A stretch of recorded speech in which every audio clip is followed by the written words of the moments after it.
infinite depths of darkness can be sliced open by light. And for the finite expanses of the miracle called life, it has but one delicate vessel. Earth. It has been here a long time. The light has gently bathed this beautiful complex membrane faithfully. Mankind is the only form of life to step back and take a long, hard look at our only home.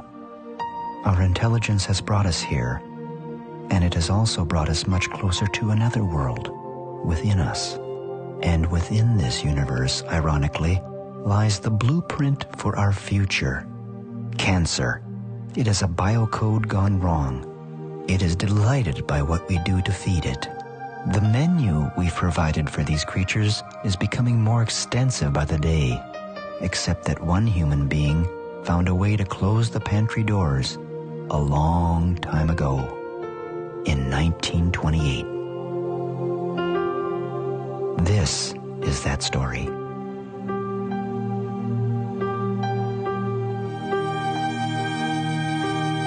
The famous naturalist John Muir once wrote, "If one pulls on a single thread in nature, you'll find it attached to everything else."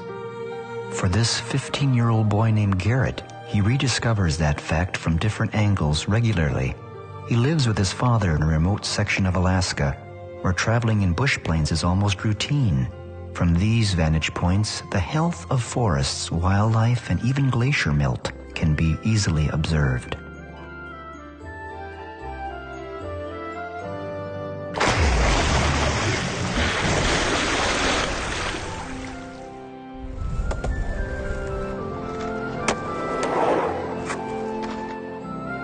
For Garrett, his sensitivities about nature are acute. His eyes have already seen nature in the raw, with many obvious questions answered before he had time to actually read about it in a book.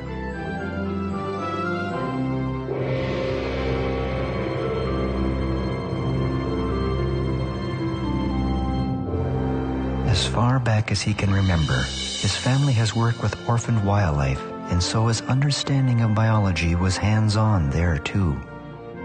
Thanks in part to a special book written by a Dr. Max Gerson, he understood how important it is to feed a young creature such as this porcupine the right mix of foods, or that creature would succumb quickly, especially in its first few days of life.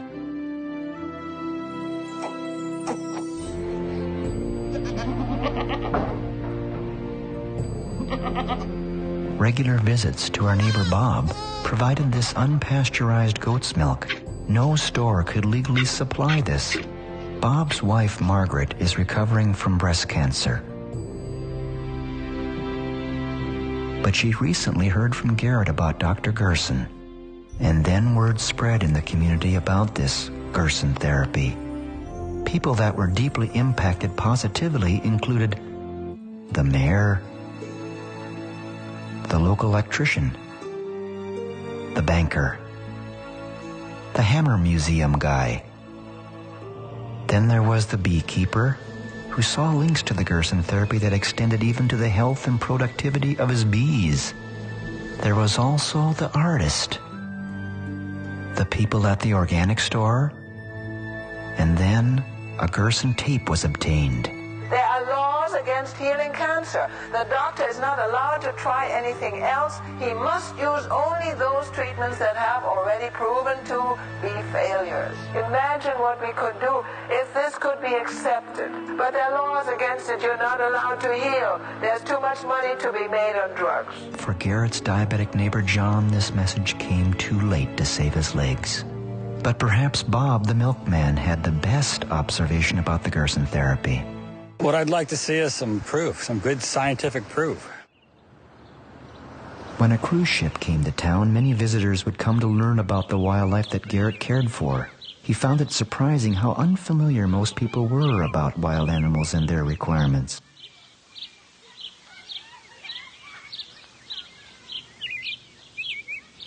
The news of this situation eventually got back to Dr. Gerson's daughter, Charlotte, who sent Garrett a little gift.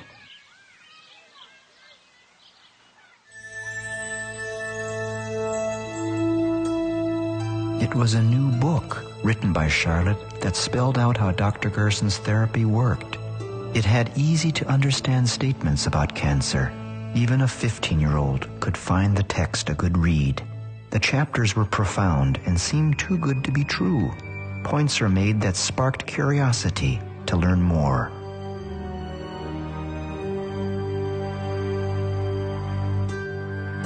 This moment was about to become a new chapter in Garrett's life.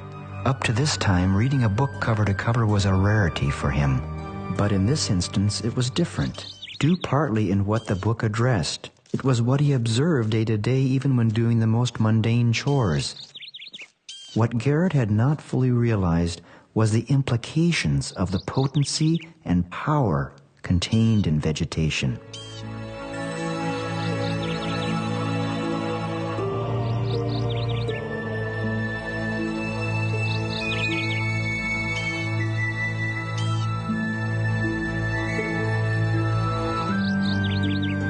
What seemed like a simple snack taken for granted in the garden had tremendous implications worldwide.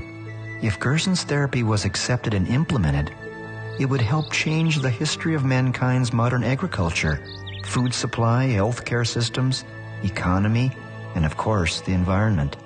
Then Garrett learned a lesson in being misunderstood one day when his father cleaned the house and tossed an artwork piece Garrett had made into the trash. Because of its unusual design, the community garbage collector fished it out and gave it to local police, who declared it a bomb. Definitely a blow to Garrett's creativity. Other situations then took their toll on the boy, and Garrett's straight-A record sunk. His father decided he needed to be homeschooled. His first homeschool lesson was about Dr. Gerson and...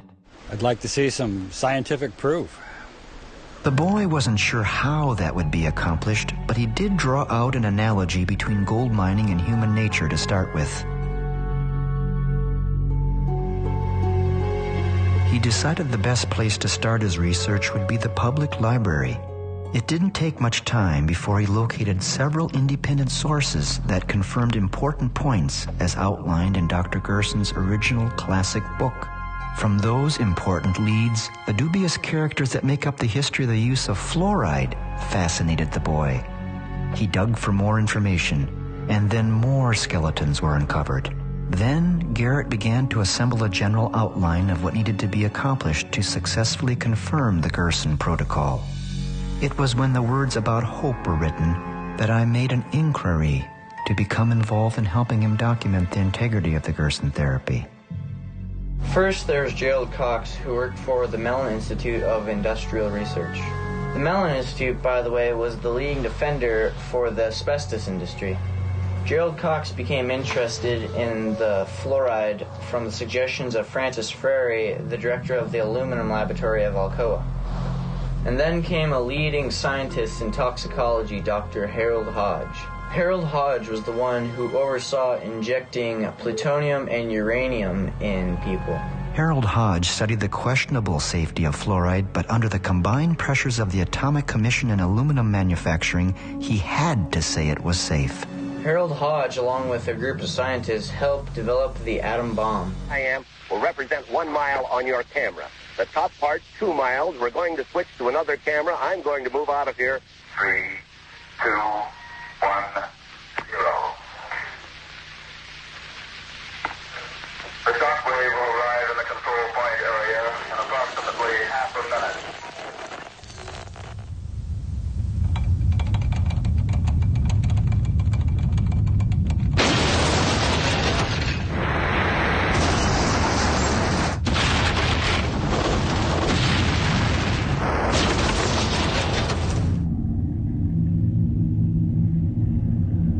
And then came Edward Bernays, the nephew of Sigmund Freud, the wizard of public relations. Selling fluoride for public water supplies was easy for Bernays. He used the slogan, "Trust your doctor." To this day, even fluoride tablets are dispensed to children, thanks in part for the need to use fluoride to build the atom bomb. Parallels can be drawn from this history to another in the making about cell phones. A $28 million grant was given to Dr. George Carlos in the 90s to prove cell phone safety, but instead he found otherwise. He refused to be paid off. Cell phone transmissions are still a concern as to how they affect insects. Do they teach this in public schools? But when it comes to dental health, diet, not fluoride, can play a huge role. This became vivid for Garrett as he assisted on minor surgery of his tame wolf. The perfect cavity-free teeth of the wolf pointed to facts in a book he had just finished studying from the library.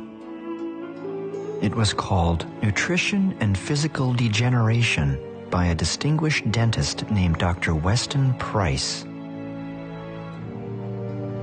Dr. Price traveled the world with his wife in the 1930s to visit native cultures that had never been exposed to modern civilization's diet of white flour, canned food, and sugar. To his amazement, these people averaged less than 1% of tooth decay. And Dr. Price noted something else. None of the people in these different tribes and cultures practiced any sort of dental hygiene. Not one of his subjects had ever used a toothbrush. But once processed food was introduced to them, tooth decay and disease followed, and it was the beginning of the end of the uniformly hardy and strong. Dr. Price studied animals with improper diets. Two-headed calves, deformed cats were the result.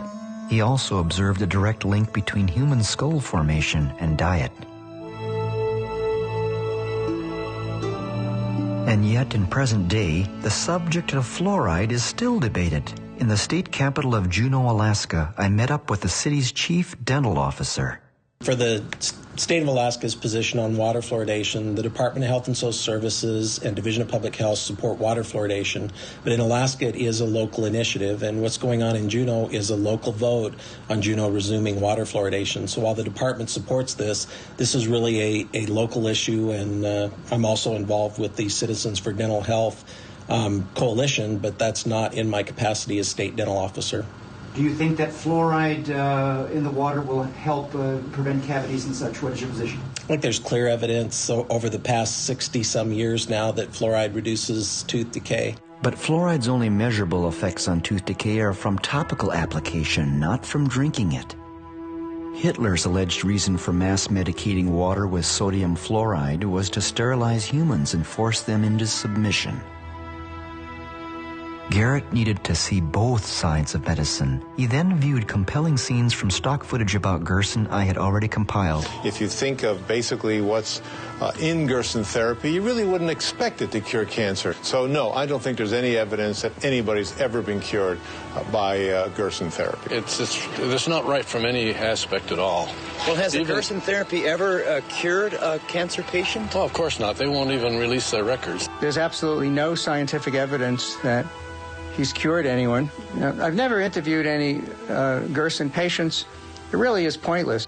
But I had interviewed patients, and more than a couple. These patients had recovered from every type of cancer, and for many of them it was terminal. Orthodox medicine had given up on them and sent them all home to die. Some of them published books about their recoveries. I traveled all over the world, from Holland to Japan, and everywhere it was the same result: recovery.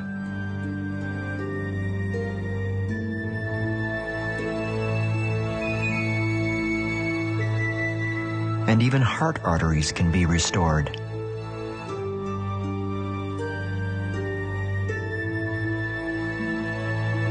When Prince Charles spoke publicly in favor of the Gerson therapy after observing its effectiveness, he was skewered by the medical community. Nevertheless, I had observed his unwavering sentiments in a letter that was sent to the Gerson Institute. Charlotte Gerson routinely gives lectures about her father's famous therapy all over the world. Dr. Gerson said 2 basic things are toxicity and deficiency. Garrett was on the right track with his homeschool schedule, and what he had just seen drew him in even deeper. Now the world began to appear slightly more complicated to him. As he studied various magazine articles about the increasing incidence of cancer, he searched curiously and exhaustively for any mention of Dr. Gerson's therapy within mainstream media sources.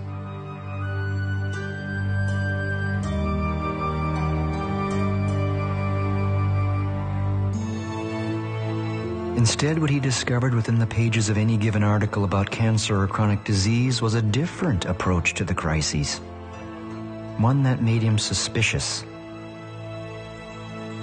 Garrett wanted to learn more, and to his delight, the Gerson family sent him some long-forgotten film reels. Dr. Gerson's image with his family came to life.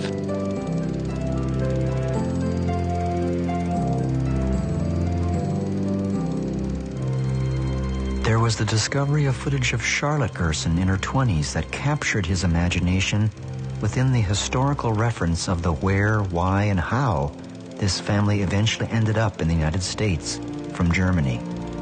As a young doctor in Germany, Max Gerson's inspiration was Hungarian medical researcher Dr. Ignaz Semmelweis, who discovered that if physicians simply washed their hands between delivering babies, women would no longer die of infections. He was severely ridiculed for the suggestion.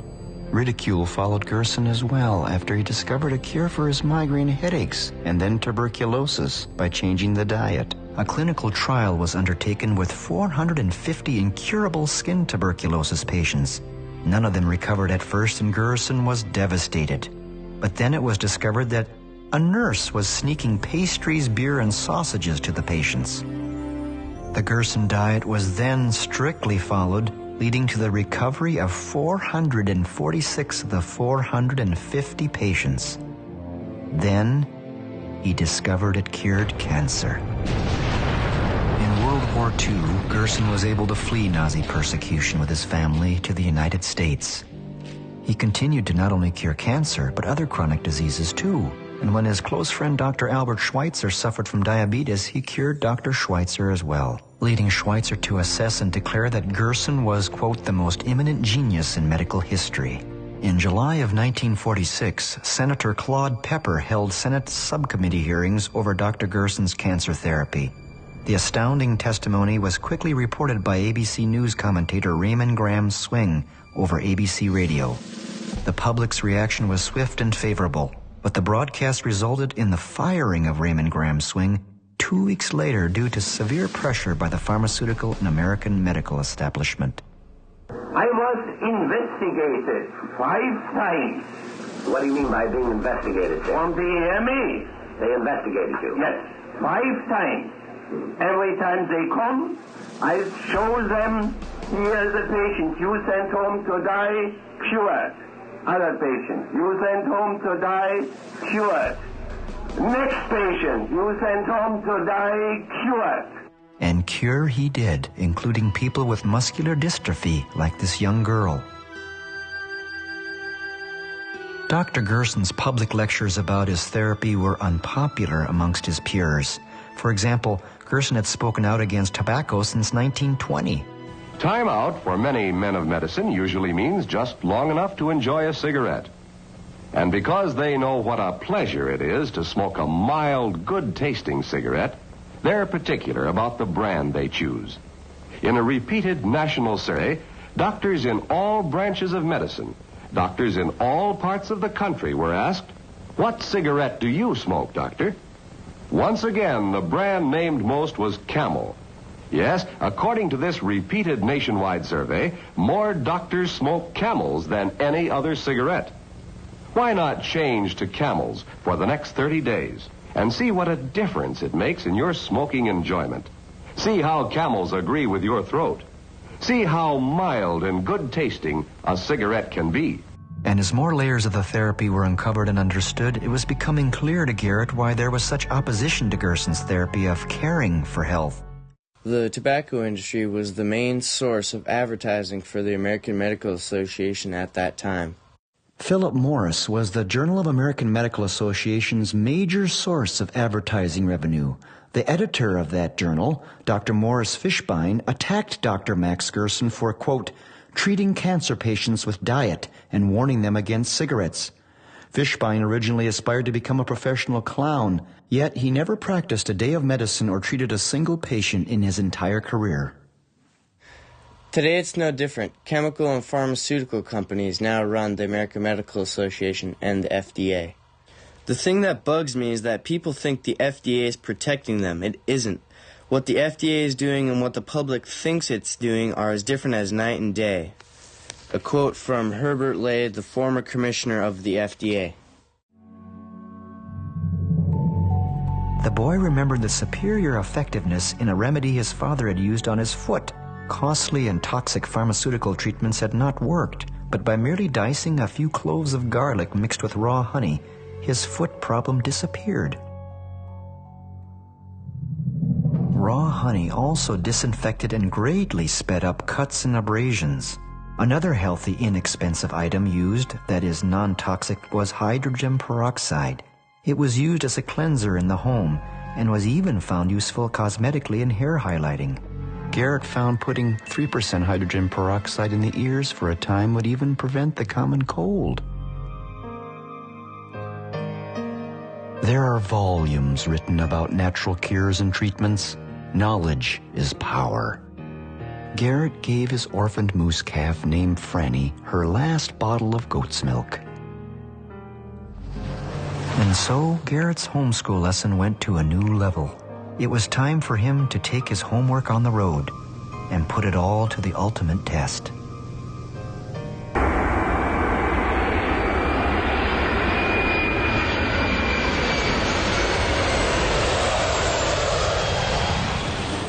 The entire foundation for Garrett's study and scientific analysis of Gerson's treatment commenced around breakfast with Charlotte Gerson in San Diego. Charlotte Gerson's son, Howard Strauss, and a distinguished guest who had just arrived from Slovenia also would join us. It was here that Garrett would compare his notes about Dr. Gerson's claims with unrelated outside sources to truly see if they match up. Dental amalgam, and it's, by the way, dentists like to call it alloy because it makes it sound so much more stable. But dental amalgam is the biggest and the worst exposure to mercury that most Americans have in their lives. If that is true, then millions of people have needlessly suffered a plethora of ills for well over a century and didn't realize the true cause was all in their heads. I was about to film a demonstration that proved this beyond a shadow of a doubt. Dr. Roger Eichmann and Dr. David Kennedy set up a phosphorescent screen and light that would be sensitive to mercury vapor coming off the tooth if it was present after even the slightest stimulation. We had teeth with amalgam fillings that would be placed in water of just room temperature to represent saliva in the mouth.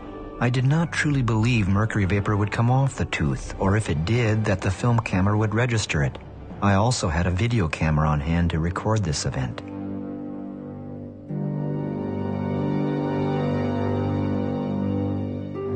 To my shock and horror, and as you can see, the 35mm motion picture camera did register the mercury vapor coming off the tooth.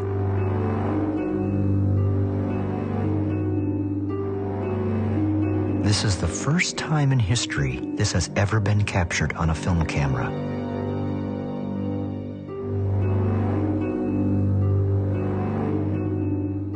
To make certain that what you are seeing is mercury, we had on hand a special instrument called a Jerome mercury sniffer to measure the levels. 191. 190. Show that to me, please. 191. Is that high? They'll close the factory, gets over 100 and evacuate. Oh boy, my gosh. Okay. Now you think about Turn it. off the light. This is room temperature. 1, 2.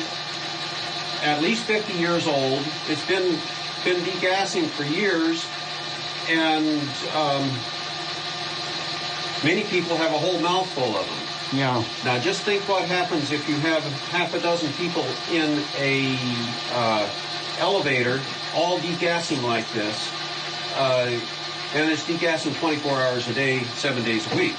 Yeah. And your OSHA standards are based on a 40-hour week. Dr. Eichmann dipped his fingers in water to prove that this is not condensed water vapor. Put my fingers in it. And if you notice, my wet fingers have no gas coming off of it. It's not water vapor. I don't see anything, yeah. That you're seeing. Next, Dr. Kennedy set up on the counter an amalgam mixer, which dentists use in their office to mix the amalgam capsules. And after mixing, they're broken open to prepare to be placed inside a patient's mouth as the amalgam filling. The amalgam capsules are then lined up one by one on a shaker where they are shaken for a time. With an unsuspecting patient nearby, the capsules are then broken open just as any dentist or dental assistant will do. Will mercury vapor be released? Remember, this is common procedure and goes on each and every day all over the world in dental offices next to innocent patients.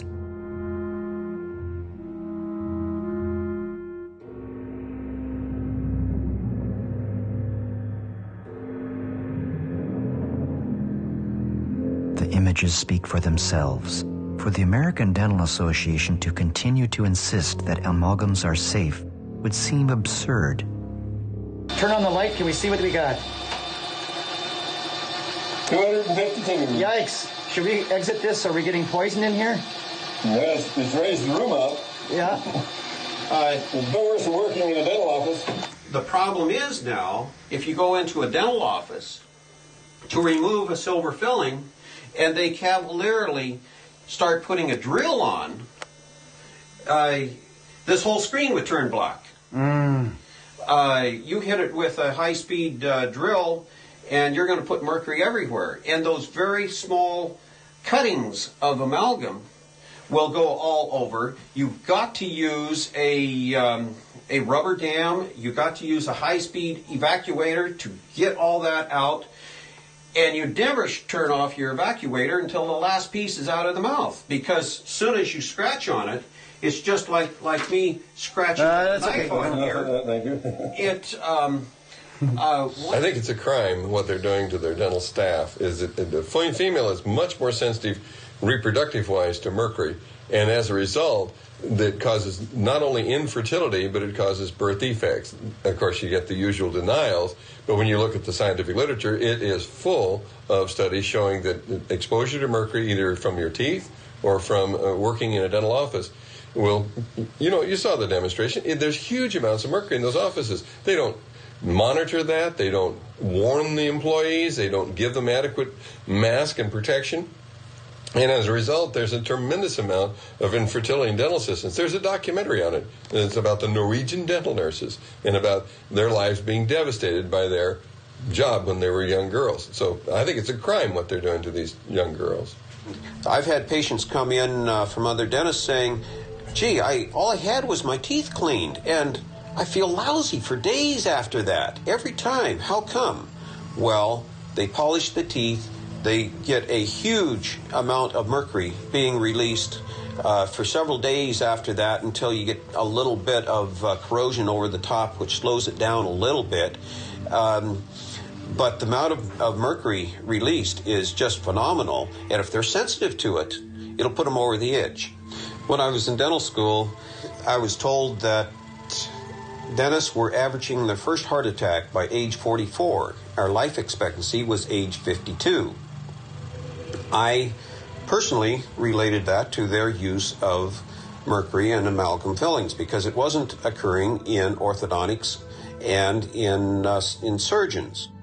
I had made certain that Garrett was nowhere near this demonstration to ensure he did not inhale any mercury vapor. Yet that seemed absurd when considering that many people are walking around with amalgams in their mouths. Dr. Gerson was right all along. Dental health is paramount to healing from chronic disease. In Colorado Springs, Colorado, there is one renowned dentist who has spoken out about fluoride, dental amalgams, and even the dangers of root canals for decades. His name is Dr. Hal Huggins. But just before we were to meet him, Garrett fell into a depression. He couldn't seem to overcome the disturbing chemistry lesson about deadly methylmercury vapor that Dr. Roger Eichmann gave. This homeschool lesson had hit him hard. And then the cause of his sadness was revealed. The boy's parents had unwittingly allowed some dentist to stick the mercury inside his mouth too. He now saw himself as a biohazard. But the good news was that he was about to meet Dr. Hal Huggins, who would give him some reassuring direction. Well, most of the people I see who are having their amalgams removed have some sort of a dread disease. But you're interested in prevention, then you are 1 in 100 who's in a very good position, because prevention is a whole lot easier than correcting a problem after it's occurred. He asked how many dentists state that mercury fillings are safe. Well, that would be pretty close to 100% if they want to be in dentistry tomorrow, because the Dental Association has certain rules and regulations that if a dentist is asked, is mercury toxic, and they say anything affirmative, they say, well, yes, it is. It's the most poisonous metal on the planet that's not radioactive.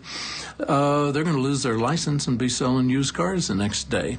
So what they believe and what they can say, two different things. Then he wanted to know which dentists know how to remove fillings properly. Those people who go out and just have their fillings removed at random, by actual measurement, 63% end up with an autoimmune disease within 6 months that they did not have before they had their amalgams removed. Dr. Huggins guided Garrett to a dentist that did know how to safely remove his filling. The boy remembered a question he had asked Dr. Huggins about retaliation for speaking out. Yes, there have been a number of cases of retaliation. The first thing they did was put up an enormous amount of money to see to it my license was removed for refusing to place amalgam, for refusing to do root canals on patients, and writing a book they didn't like. There have been personal things that have been done against me and my family, which destroyed the family. The rest of it destroyed the business.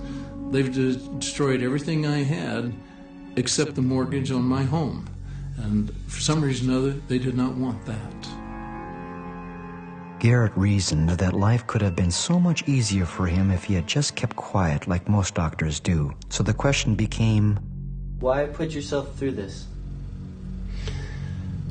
When you have seen the people that I have seen, and you see that their life just has a few minutes, a few hours before it runs out, and you see that that can be turned around, and you see that years later these people do have a life, that's the payment that I get. That's why I keep doing what I'm doing. It was a refreshing ideological position that reminded Garrett of Dr. Gerson, but it still is David and Goliath. In this situation, the American Dental Association wields tremendous power and control over a dentist's life. And the dentist that performed the procedure of proper filling removal on Garrett was terrified of his identity being captured for this movie. Documents had to be signed, which meant that I was personally liable to him for the ruining of his career and income if I did film his face.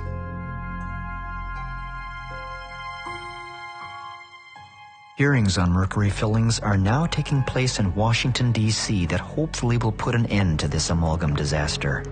It is estimated that there is 1,000 tons of mercury in the fillings of Americans at the moment. Incredibly, the FDA has never conducted an environmental assessment of the use of dental mercury amalgam as prescribed by law. It is very important for the Orthodox people to keep patients from coming to alternative treatments because they work. People have been so brainwashed for so long. But what could possibly be worse than dental health? Certainly food additives couldn't be that bad. MSG is a tremendously damaging chemical. Monosodium glutamate is actually, it turns off the switch in your brain that says, I've had enough to eat. The problem with MSG, though, it's an excitotoxin. And just what is an excitotoxin? There are thousands of studies and enough papers on the subject to fill a small library. The evidence has accumulated and then accumulated some more. It's there for anyone to read, but the processed food industry is hoping the media and the average person is too busy, lazy, or unsophisticated enough to be able to understand the subtleties of the science being discussed.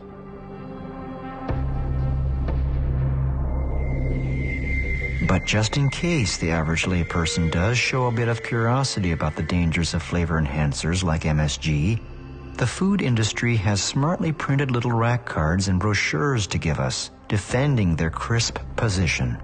Garrett met with food experts Jack and Adrian Samuels of Truth in Labeling.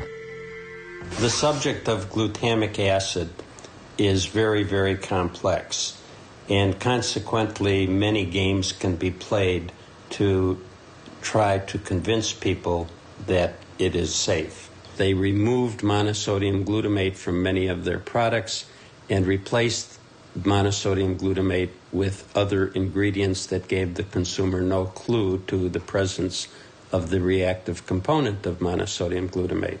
After being told by my physician who experienced one of my reactions to MSG that I would soon die from an MSG exposure if I didn't learn to avoid it, Adrienne used her background in research and went to the library, spending some 4,000 hours to read everything she could find about MSG. To her surprise, she found there were studies that indicated that MSG was safe, but they were all sponsored by the glutamate industry or their agents and were all flawed to the point of being worthless. And at the same time, there were many other studies that clearly demonstrated that MSG was toxic and dangerous. Neuroscientist Dr. John Olney has studied MSG for decades. He rarely gives interviews because of the unwanted attention it incites. My background is in experimental neuropathology. I conducted a study of monosodium glutamate and its toxicity potential for infant animals, and I found that glutamate destroys nerve cells in the developing infant animals' brains. I could understand his shyness about appearing on camera because he has played a key role in the incriminating evidence against the processed food industry for several years. His findings are shocking to people, especially to parents of young children. But when traveling away from home, the question then becomes for Garrett, what do you eat? At his home in Alaska, or visiting the Gerson family, his diet was virtually devoid of any processed food. It takes a little extra work to seek out delicious organic produce and/or restaurants. Stop! After all this, I didn't think. It's too late.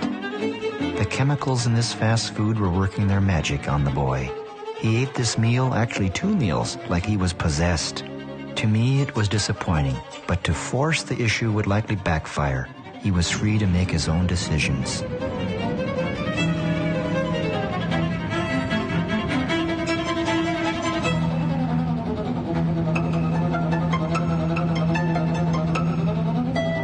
Three hours later, on a plane headed for Jackson, Mississippi, the results were in.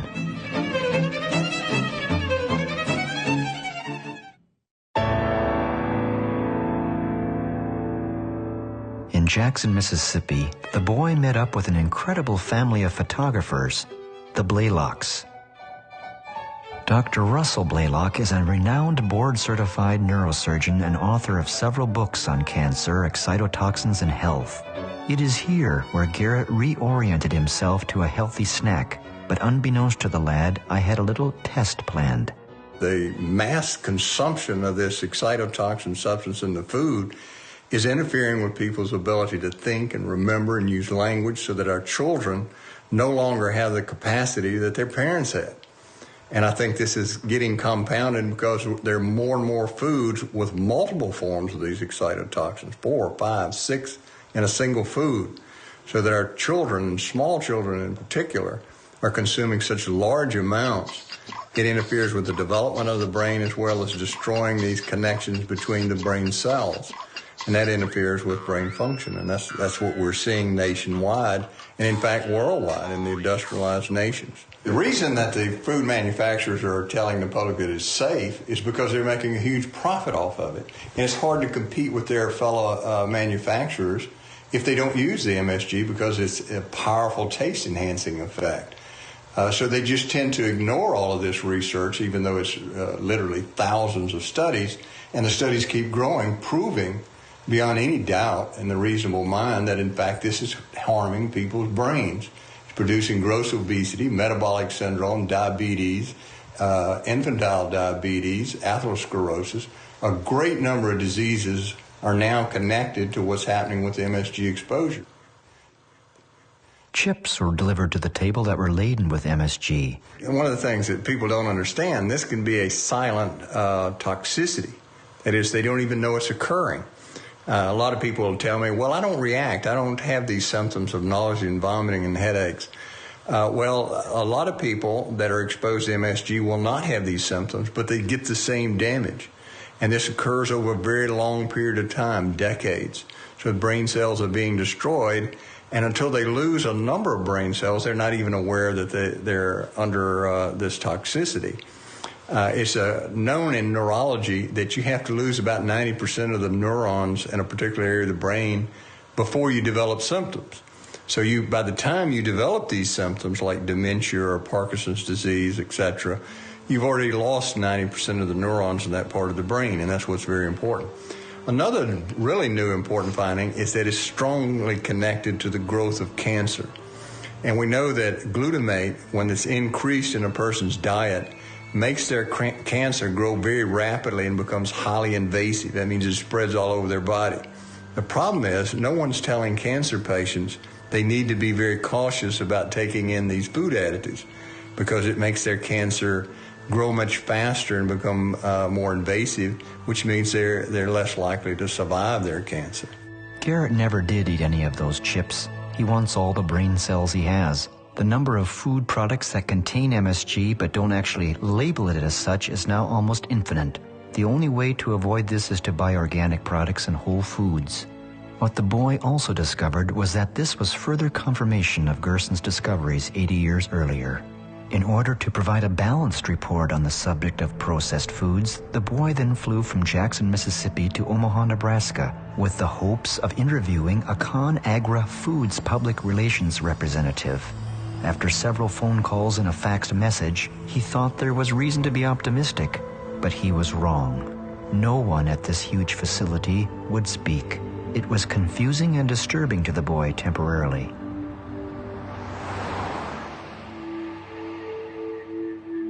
For me, this heavily guarded facility and non-communicative position was supreme arrogance, especially when considering that they are feeding us, or some of us, every day. It reminded me of facilities in Alaska, such as the military's HARP project, that raises questions about the weather, or my experiences in trying to get interviews with oil companies that turned me down flat.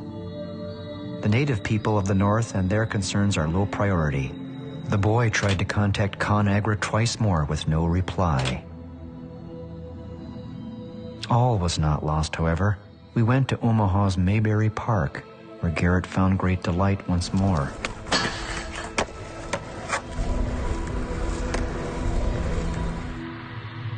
We have to go back to Hippocrates. He said, first of all, do no harm. Well, every single drug does harm.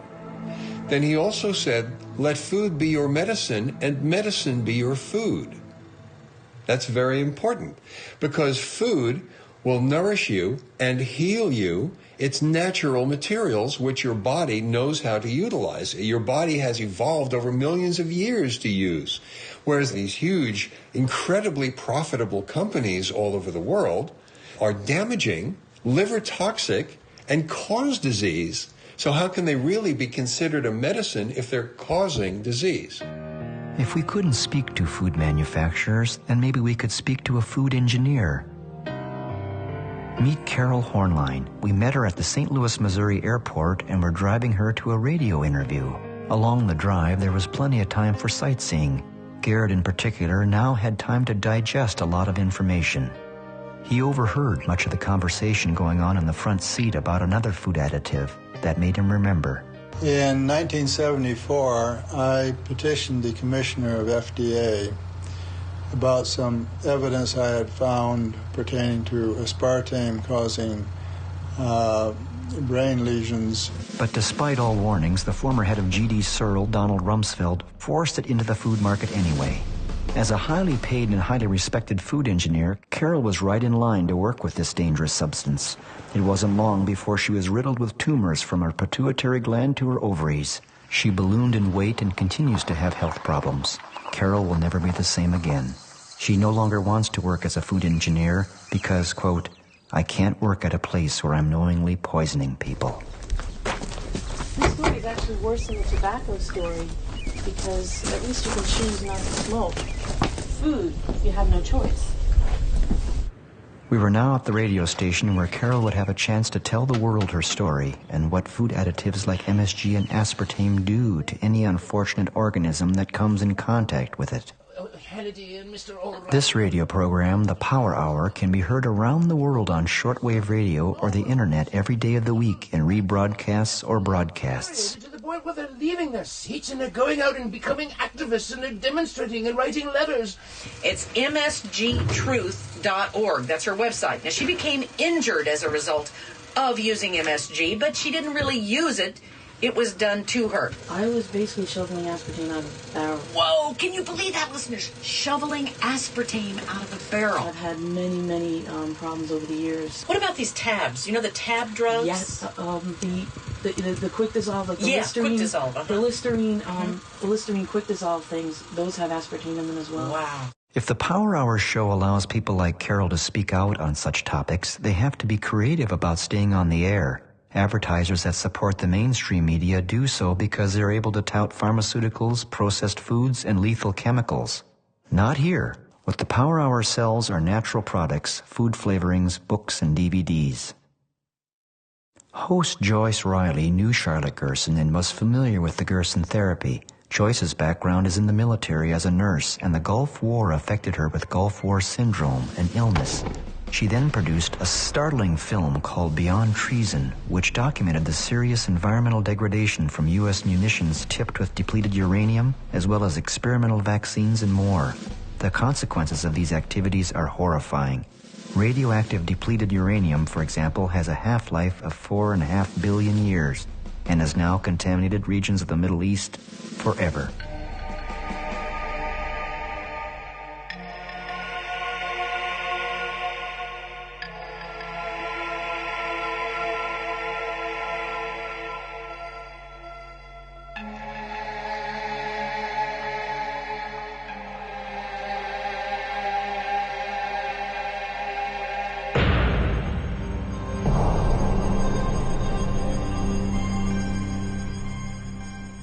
Joyce explained the Gulf War syndrome suffered by military personnel.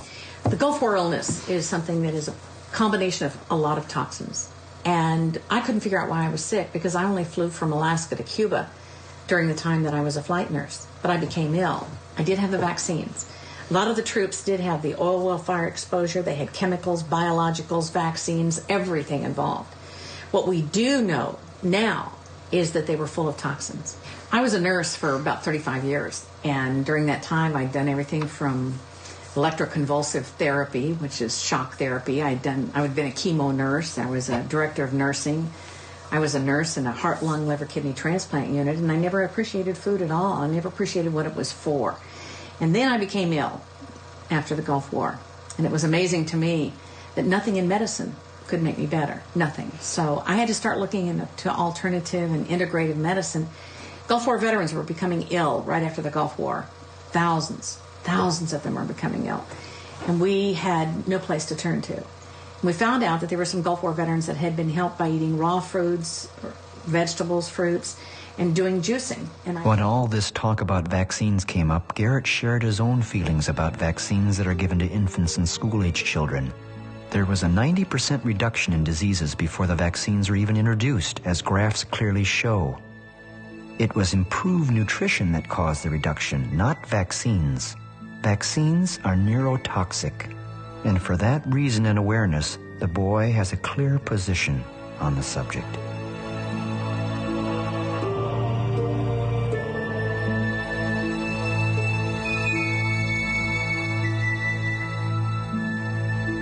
Genetically engineered foods are literally lethal. It was here in San Francisco that the boy had the good fortune to meet the executive director of the Center for Food Safety, Andrew Kimbrell. The Center for Food Safety is a national nonprofit organization working to protect consumers and the environment from the hazards of harmful food production technologies and promote organic and other forms of sustainable agriculture. One of the great misconceptions we have about genetically engineered food is that the genie is out of the bottle. You know, and you hear all the time 60 or 70% of foods got genetically modified ingredients in it. Not true. 60% of processed food has genetically engineered ingredients. Actually, almost none of your whole foods are genetically engineered. None of your fruits, none of your vegetables, your meat, your fish, most of your dairy products are completely free of genetically engineered ingredients. As a matter of fact, there's only really 4 genetically engineered crops. That's corn, cotton, canola, and soy. So we have stopped genetically engineered wheat. We've stopped genetically engineered rice. We've stopped genetically engineered fish. We've stopped these biopharmaceuticals. We're seeing that really genetically engineered food is one of the great failures of modern agriculture. It's being rejected around the world. And not only can we stop it, we are stopping it. There are 5 companies that are behind GMOs. You have Monsanto, DuPont, Bayer, Syngenta, and Dow. Those are the big 5 companies behind genetically engineered foods. And they all share one thing in common. They're not agricultural companies. They're chemical companies. And there's a reason for that. Genetic engineering today means only one thing. Not all the stuff that's been advertised, all the myths about more food, more nutritious food, tastier food, all nonsense science fiction. These chemical companies have engineered these crops so they can withstand more and more of their herbicides and pesticides. And they selling hundreds of millions of more tons of their chemicals. That's what they're about. I'm not surprised that Monsanto did not want to interview for this film. Monsanto has developed a technology which has one purpose and one purpose alone, which is they can sell more of their herbicides. Garrett was shocked to find in doing his homework that many of the people that work for these chemical companies later worked in government positions that were supposed to regulate these corporate giants. Sometimes they went back to work for the corporations again. Employees commonly move through what has been coined the revolving door between corporations and the public agencies that regulate them. Monsanto should not have to vouchsafe the safety of biotech food. Our interest is in selling as much as possible. Assuring its safety is the FDA's job. But when this quote is said alongside a statement from the Food and Drug Administration, it simply doesn't give the casual food eater much protection. The boy found this all very disturbing, with 0 credibility left over for either group. Ultimately, it is the food producer who is responsible for assuring safety. So really, it's up to the good nature of the biotech companies to provide studies to the government. But mostly, this is an unregulated industry, and this is our food. One of the great questions people ask is, are genetically engineered foods lethal? Are they toxic? And the FDA gave us an answer.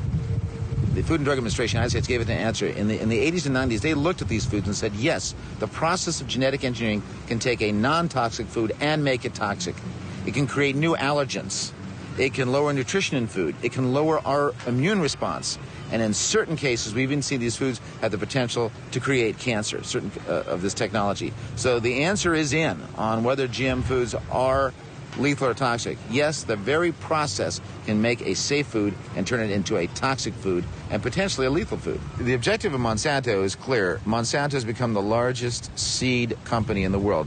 Monsanto is in the process of buying up all the seeds of the world, which they then want to patent and control so that farmers will not be able to save those seeds. And they want to genetically engineer those seeds, and they want to put something called terminator technology in those seeds.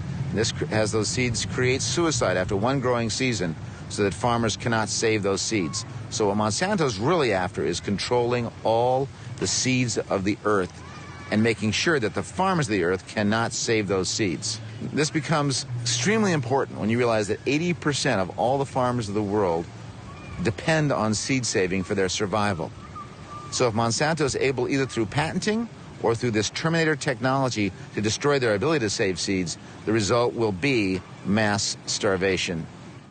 Garrett was surprised to learn that controlling pests and all the other reasons chemicals are applied, including artificial fertilizers, is completely unnecessary.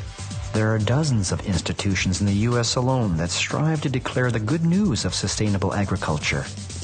Dr. Paul Hepperly demonstrated to us through many seed and field trial studies the amazing ways in which plants thrive and outperform chemically dependent fields.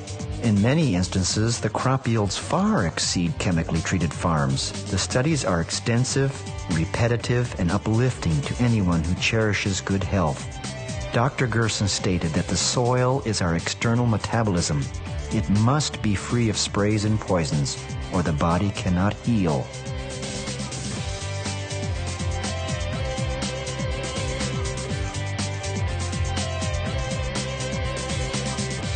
With chemical agriculture, the water that comes from your tap may contain much more than fluoride and chlorine. And there's another food treatment process that could still threaten your health. What we have found with the irradiation of food is it does not just kill the bacteria, which is what it's used for, but actually molecularly changes the food. It creates something in food called free radicals. And these are novel molecular elements in the food that have never been there before. For example, in normal foods, we've seen the creation of benzene, which is a known carcinogen. And we've seen a number of other toxic elements in these food created because of the irradiation that fundamentally alter that food. So we have an ethical responsibility to eat well. The beautiful truth is that people around the world are saying no to GM foods, they're saying no to irradiation, they're saying no to food additives, and they're saying yes to organic food and beyond organic food. They're saying yes to food that is local, that is appropriate scale, that is humane, that's biodiverse, and that's socially just. Garrett thought that one way to stop some of this is by the way we vote, if indeed you can trust the voting machines to work right.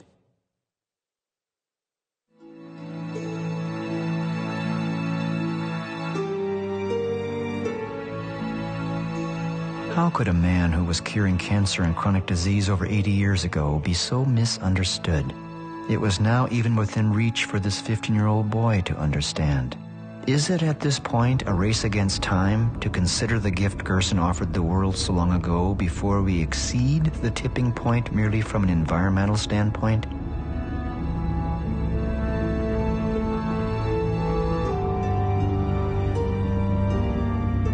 During the course of our travel, Garrett noted an article in the paper about obesity. After what he had learned, it wasn't a bit surprising. With all these chemicals and craving for more chemicals and more refined foods and sugar, we are bound to be obese and die that way.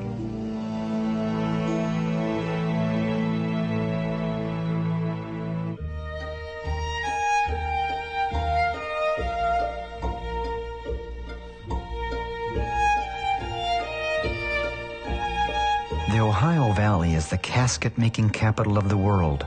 Naturally, the boy had wondered what eventually happens to an oversized dead person.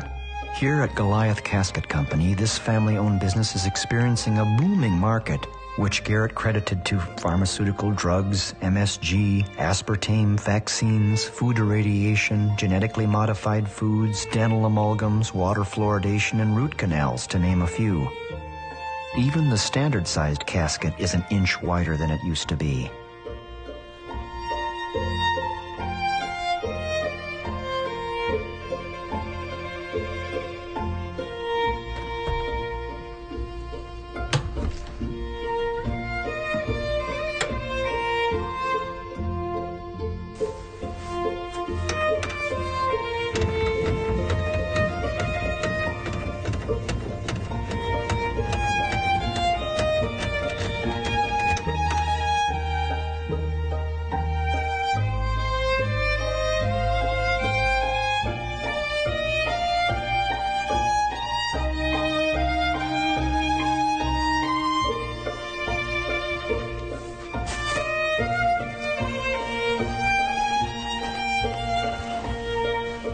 Most people won't get in one because they're afraid to do that. That's an omen, bad omen.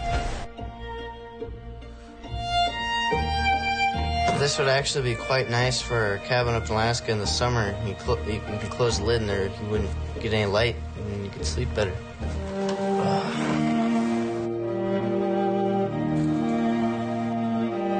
Stick your fingers out.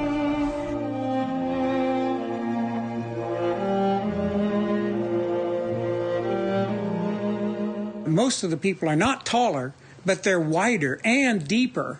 One of the issues we have with oversized obesity and oversized people is that they're very wide and they're also very much thicker or deeper. So our caskets have to be designed to accommodate this problem. Also, when they ask for a cremation, and many times they cannot do the cremation because the doors on the retort aren't big enough. Also, if they can do that, they have to be very careful of how they process the body in the retort to prevent the retort from catching on fire because of all the excess body fluids that may catch on fire and also cause the retort to burn down.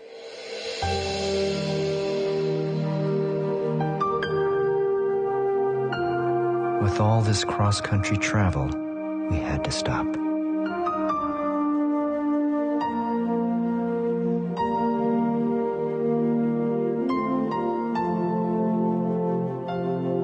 It was the home of Garrett's maternal grandmother. The boy's mother was killed in a freak accident recently. The tragedy made Garrett more aware of the fragility of life, and if living is within our control, then we should strive to stay healthy.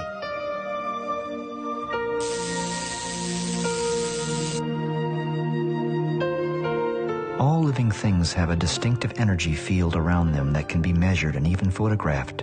Garrett remembered before he left on this trip an experiment with an aerospace engineer named Christopher Wadke. In this take, what this engineer demonstrated was a comparison between a slice of cooked and uncooked organic baby carrot. The cooked carrot is on the left. The uncooked is on the right. The uncooked carrot has a startling line of strong energy that's clearly lacking in this cooked carrot that was steamed for 10 minutes.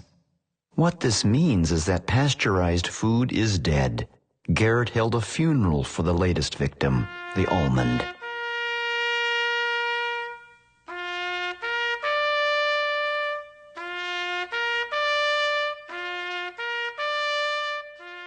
We then tried the experiment with a piece of conventionally grown apple and a piece of organically grown apple. The results were more subtle, but the apple piece on the right is organically grown, the left conventionally grown.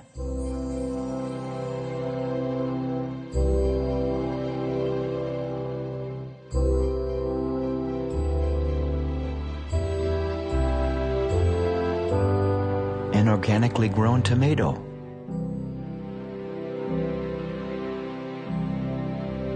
A conventionally grown tomato.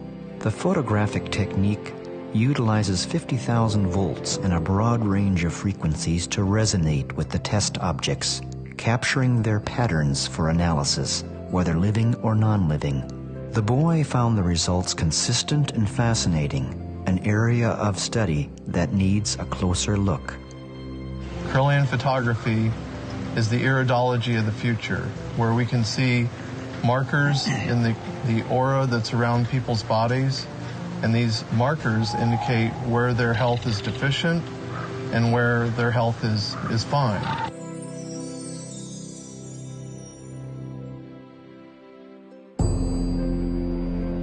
All of the homework that Garrett did was finally coming together. His study of the Gerson therapy was now close to completion. The Gerson therapy is no secret, never has been, and it works. It is simple, but requires compliance and dedication. Very basically, it utilizes fresh-pressed organic juices, delicious organic meals, and, oh yes, coffee, as in coffee enemas.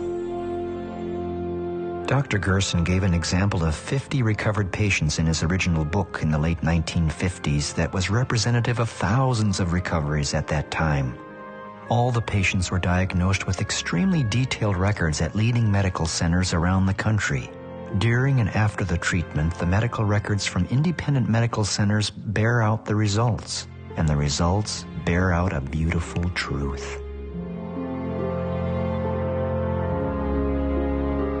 Gerson cured his good friend Dr. Albert Schweitzer of adult-onset diabetes, and then his wife of lung tuberculosis, and then his daughter of a rare skin disease. It is something Schweitzer would never forget, and they exchanged letters up until Gerson's death in 1959.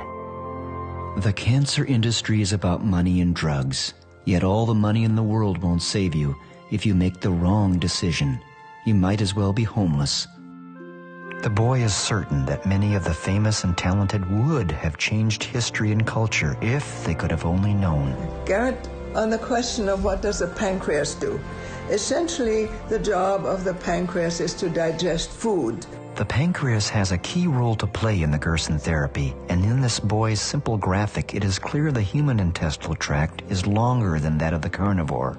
The digestion in a human becomes quite compromised if he starts to eat animal protein, stressing the pancreas as well as the digestive tract. But the pancreas has one additional very important job, and that is to protect the body from malignant cells. The pancreas recognizes malignant cells if they develop and digests and kills them, gets rid of them.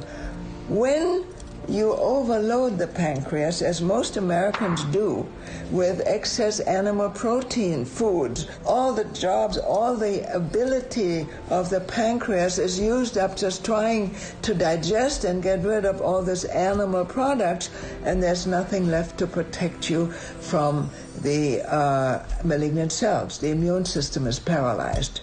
Then the question was posed to Howard by the Slovenian guest how the coffee enema works. Why? Well, what happened was that the caffeine in the coffee enema was absorbed by the hemorrhoidal vein, which is wrapped around your descending colon. That is a vein. It's a drainage system, not a distribution system like an artery. So that's part of the portal venous system, which then brings the caffeine directly to the liver. Directly to the liver. Okay. Not just the caffeine, but also some of the other elements of coffee.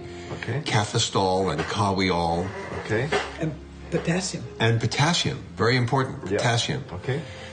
So then the liver is stimulated to produce glutathione S transferase and bile. Now, what the glutathione S transferase does, it is a blood cleansing enzyme. Of course, pharmaceutical companies have wanted to produce something that would stimulate glutathione S transferase, but they can't patent it. Because if they could clean the blood, that would be wonderful, but they can't. Okay. So we say, coffee enema. Okay. And they say, go away, kid, we can't patent that. The coffee enema is prepared with 3 tablespoons of fine ground organic coffee. Then it is simmered for 15 minutes. It is then poured through a filter into a 1-quart container. Distilled water is also added to restore it to a quart. Then it is poured into an enema bucket. Once the coffee has drained into the patient lies on his right side, knees drawn up for approximately 10 to 13 minutes, and then evacuates. But in order for the boy to truly be impacted on a personal level, he needed to meet cancer patients to believe it for himself. No more pictures, no more books. Garrett wanted to go to Mexico.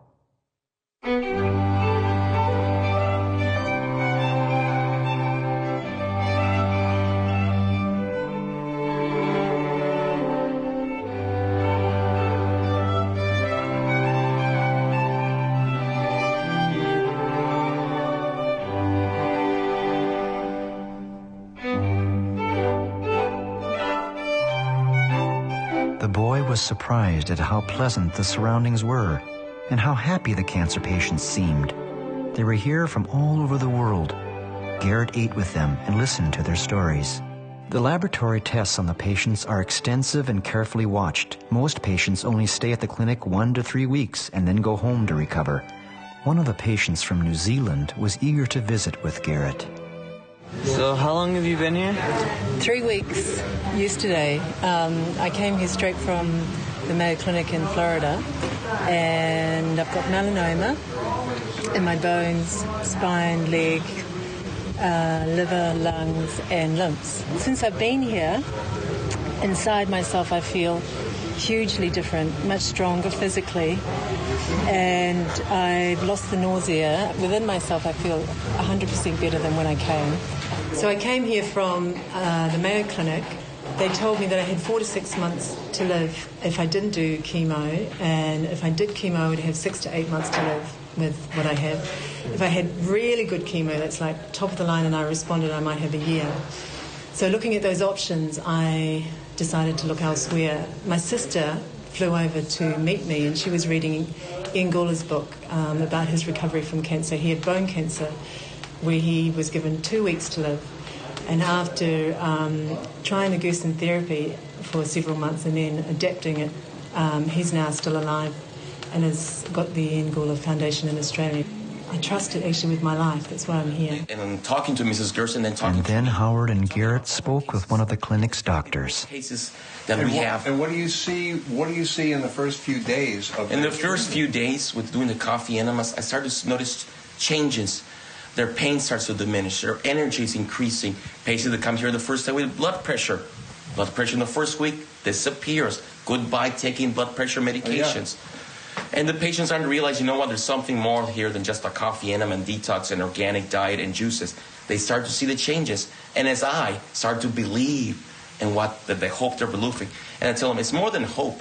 It's a reality. Reality. And it starts changing their way of life. And you, as a physician, must get phenomenal satisfaction. It excites me unbelievable to see changes in the blood work, in the x-rays, something that I can actually touch, feel, because I see these patients every day.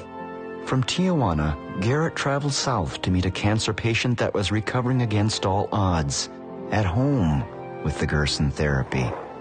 In the mountains outside San Cristobal de las Casas, Howard Strauss guided Garrett to meet this patient, who is the same age as Garrett. Her name is Lupita.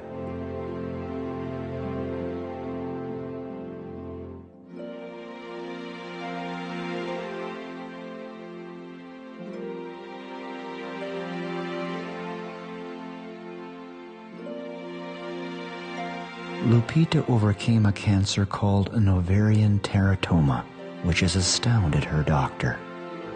Utilizing the Gerson therapy under extremely difficult conditions proved to Garrett that anything is possible if one simply has faith.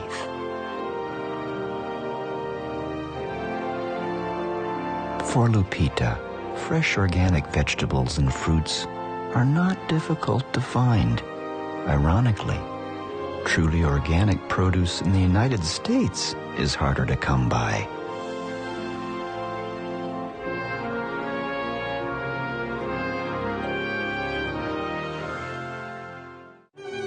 The Gerson Institute in San Diego has extensive files of case histories for anyone to see.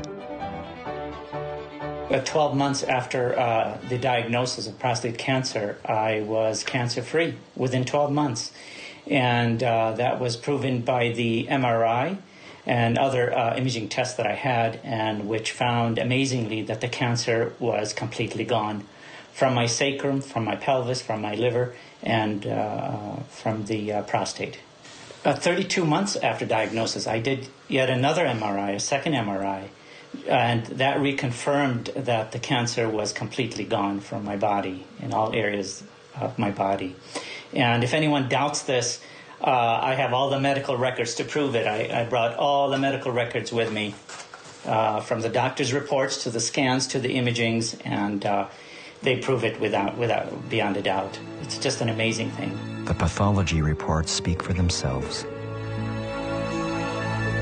Garrett found recovered patients everywhere with proof from their doctors. The Gerson therapy cured my fibromyalgia. But then I showed Garrett footage I had taken almost 5 years ago of a patient that was given a death sentence by conventional medicine. She had extra ovarian primary peritoneal carcinoma, stage 4.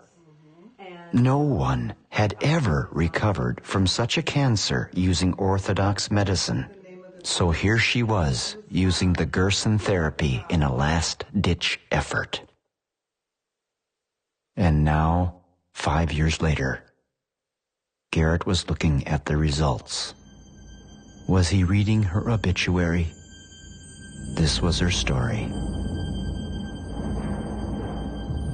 He leaves the room and goes, down the hall for a minute, and he comes back in the door and he crosses his hands across his chest, and just in astonishment, he looks at me and he says, "You're the only patient we have seen that has survived this diagnosis." He said, "This is unheard of." And so I told him that if he ever got sick, to give me a call and I would help him.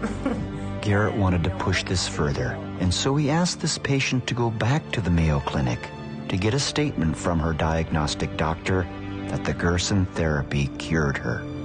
The Mayo Clinic went into a panic mode because the doctor did want to appear on camera, but he was cut off.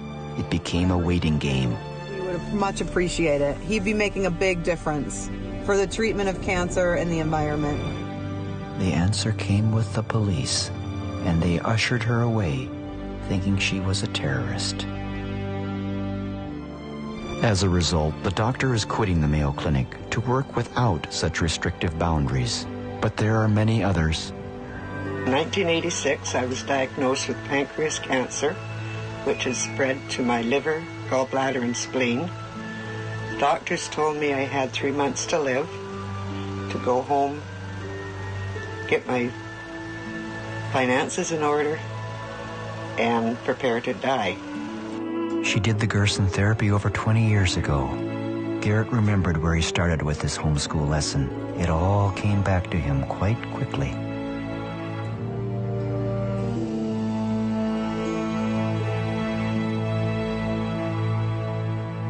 No, I don't think there's any evidence that anybody's ever been cured by Gerson therapy. It's not right from any aspect at all. Well, has the Gerson therapy ever cured a cancer patient? Well, of course not. They won't even release their records. I don't believe there's any proof that the Gerson therapy works. In other words, Charlotte Gerson was lying. There are laws against healing cancer. The doctor is not allowed to try anything else. He must use only those treatments that have already proven to be failures. Imagine what we could do if this could be accepted. What I'd like to see is some proof, some good scientific proof, scientific proof, scientific proof, scientific proof. The cancer industry is big business, using useless treatments such as chemotherapy and radiation, and continues to persuade the public that they're still searching for a cure. A documentary called Healing Cancer from the Inside Out by Mike Anderson put it well. The American Cancer Society was formed with the backing of John D. Rockefeller, and it has functioned as a mouthpiece for the cancer industry, not the public, ever since. The American Cancer Society's mission statement says they are dedicated to eliminating cancer as a major health problem.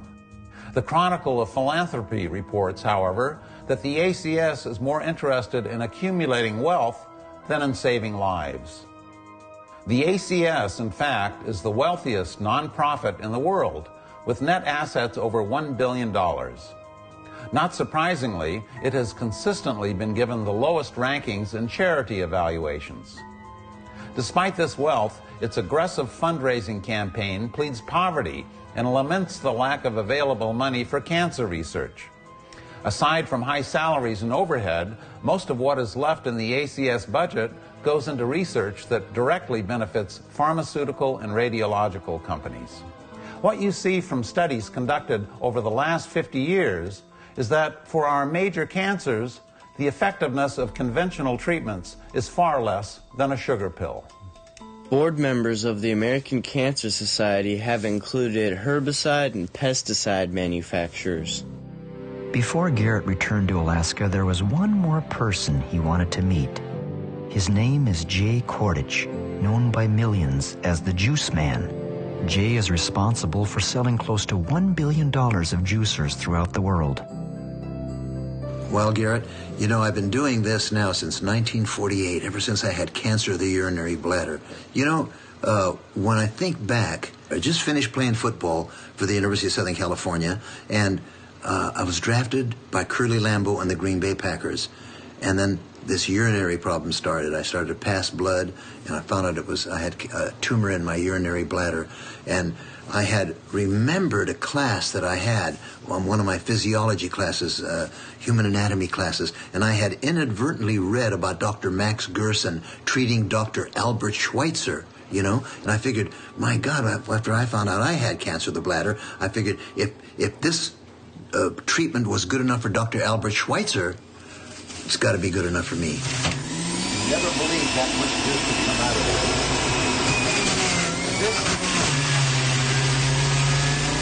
This is the juice that saved my life when I had cancer of the bladder. The Gerson treatment, carrot and apple. Because of that, I'm here. All the drinks that I made And I continue even today, and this has been how long? Wow, 1948. My words of advice to you: bring the power of plants into your body. There's nothing like freshly made juices to nurture your 100 trillion cells.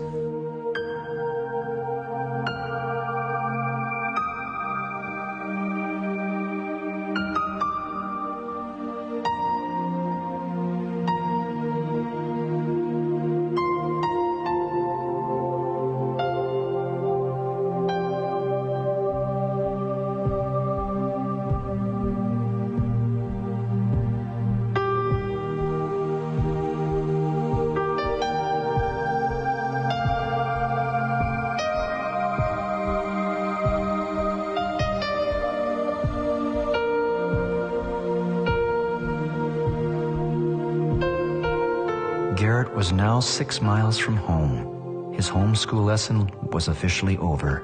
The memories of the trip still glowed red hot in his mind. Specifically, how could he possibly forget a woman who carries on her father's work relentlessly against all opposition? Who carries the torch of a way of life that is health care, not some government agency's plan hatched with a collection of drug companies?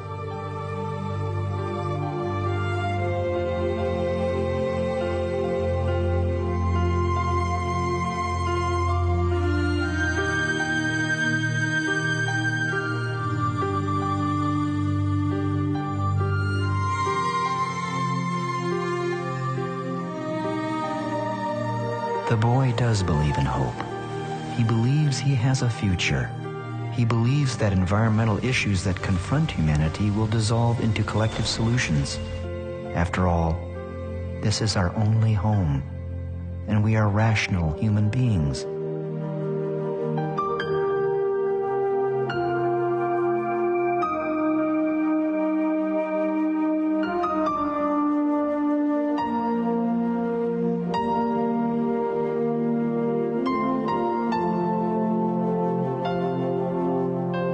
And now Garrett could see hope on the local level.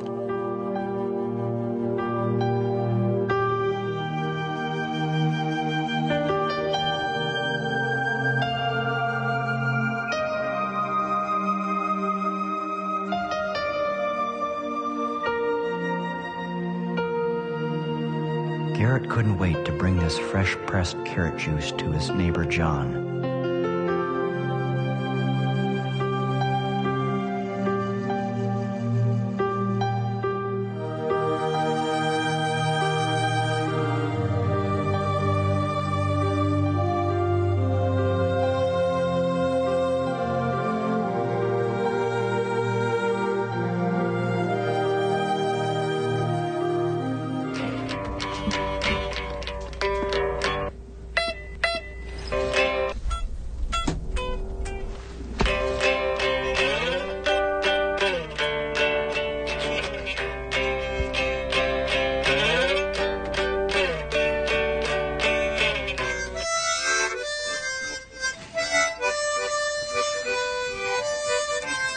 I'd like to see some scientific proof. Our other neighbor, Bob, the one that milks the goats and was quite skeptical, was really liking what he was hearing, and so was his wife, up until... Okay, so here you want to add 3 tablespoons of coffee into your boiling water. Then you want to let it simmer for 12 minutes.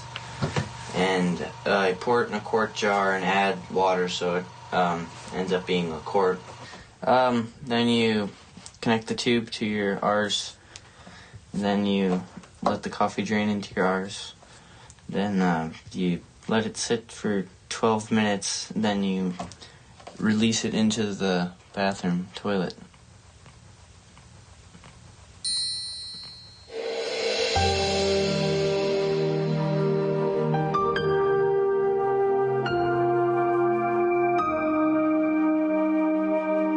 On another level, I think I learned more from this journey than my son, and for that, I'll be forever grateful.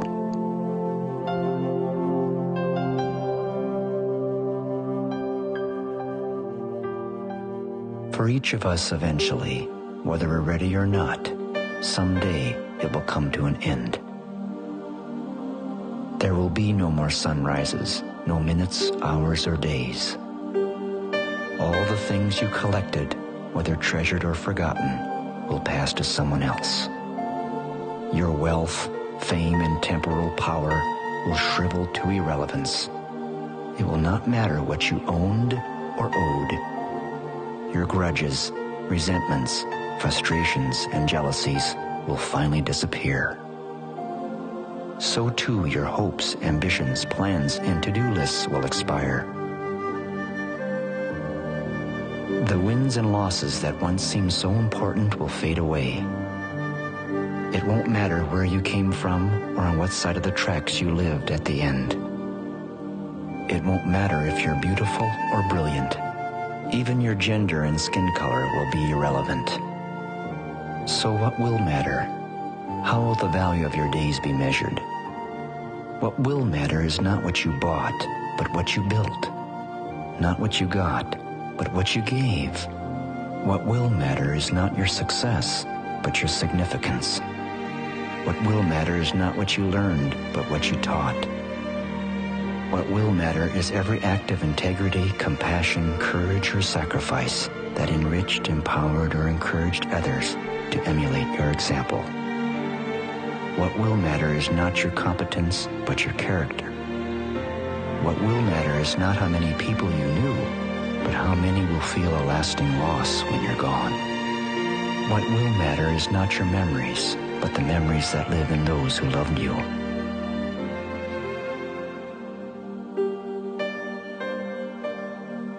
A life lived that matters is not of circumstance, but of choice.